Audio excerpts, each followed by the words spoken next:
करीब 10 दिन होने को आए हैं, मगर देहरादून के भयानक हादसे को कोई भुला नहीं पा रहा है।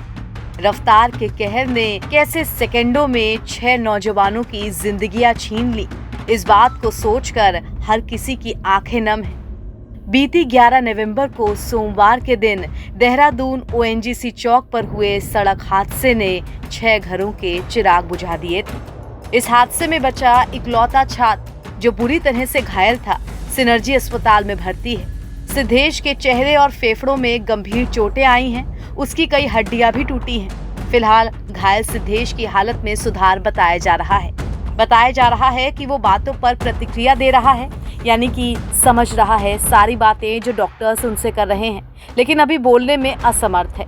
हालांकि बातों को सुनकर आंखों से प्रतिक्रिया दे रहा है।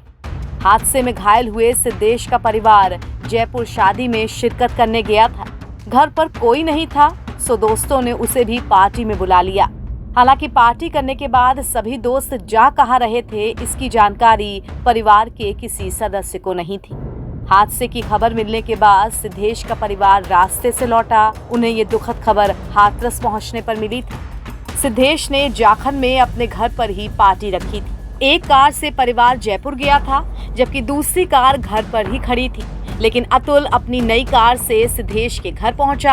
ऐसे में सभी ने शायद उसकी कार में ही शहर घूमने का इरादा किया, सो सब घर से निकले। साथ ही अपनी दोस्तों कामाक्षी और गुरमीत को उन्होंने रास्ते से लिया। अब पहले किसको लिया, इस बात की भी जानकारी किसी को नहीं। ऐसे में कई सवाल उठ रहे हैं इस घटना को लेकर के कि आखिर सभी दोस्त जा कहाँ रहे थे और क्यों जा रहे थे। देहरादून के हादसे में वो 6 नौजवान गुजर गए हैं, जिनकी आंखों में कुछ बनने, कुछ कर गुजरने के सपने थे, और घर वालों के लिए तो ये दुख पहाड़ जैसा है, जिसे झेल पाना आसान नहीं। इस हादसे के कारणों को लेकर के भी कई तरह की बातें निकलकर सामने आ रही हैं। प्रत्यक्षदर्शियों ने जब क्षतिग्रस्त कार को देखा तो पता चला कि ब्रेक पैडल के नीचे एक पानी की बोतल फंसी हुई थी।